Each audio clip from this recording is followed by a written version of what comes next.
નમસ્કાર, ડીટીવી ન્યૂઝમાં આપ સૌનું હાર્દિક સ્વાગત છે। દાહોદમાં દાઉદી બોહરા સમાજના ધર્મગુરુ ડોક્ટર સૈયદના મુફદ્દલ સૈફુદ્દીન સાહેબના દીદાર માટે બોહરા સમાજના લોકો ઉમટી પડ્યા।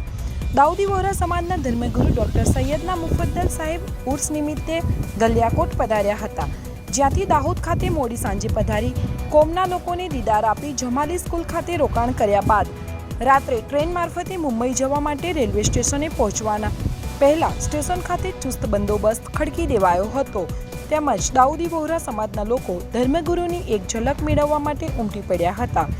ધર્મગુરુના દીદાર કરી સૌ કોઈએ ધન્યતા અનુભવી હતી। દાહોદના સ્ટેશન ખાતેથી મૌલાનાને ભાવભીની વિદાય આપવામાં આવી હતી। લોકોનું અભિવાદન ઝીલી ટ્રેનમાં લાગેલા સ્પેશિયલ કોચમાં સવાર થઈ ધર્મગુરુએ દાહોદથી રવાના થયા હતા।